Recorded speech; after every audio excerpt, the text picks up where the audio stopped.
ই করে নিতে পারবো, কারণ আমাদের দুটোটাতেই যদি সমস্যা হয় আমরা কেমনে থাকবো। পানির সমস্যা এখানে মেন সমস্যা। বেশি পানির সমস্যা, রাখে ওই খাল বিলে থেকে পালতি করে নিয়ে আসে।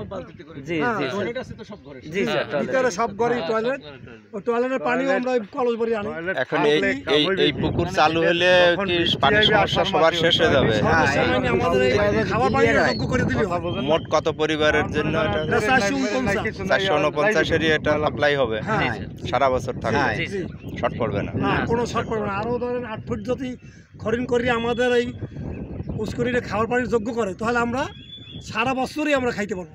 তখন ওই খালের পানি এখানে নামাই আসবে না, আমি আসেন স্যার, আমি ছিল এই পাশটা থেকে খাল কাটিয়া ওটা সোজা করে ওইদিকে নিয়ে গেছে, ভরিয়ে দেওয়ার পরে এখন অনেক পানি আসে না। খাল আলে স্যার এইখানে হাইটা ওই মহিলারা দাঁড়ানো ওই ওটা এইখানে যে প্ল্যান করবে ওই প্ল্যান অনুযায়ী বোঝা যাবে যে পানিতে হবে কি না। যেমন বন্ধু ফাউন্ডেশন মাসে খেলে একটা প্ল্যান করছে, ওই প্ল্যান থেকে 400 পরিবার চলতেছে, ডিসকাশন করে গেছে, অনেকে থাকতেছে না, কারণ কেমনে থাকবো গোসল করছে, এদিকে চলে। আমাদের এইখানে ওই পুষ্কুনি অনেক বড় জেলা সরকারি পুষ্কুনি, ওই পুষ্কুনি চলে, কিন্তু এটা অনেক এইটাই যখন প্ল্যান করবে, প্ল্যান করার পরে বোঝা যাবে যে এই পানিতে আমরা কাভার হবে কি হবে না।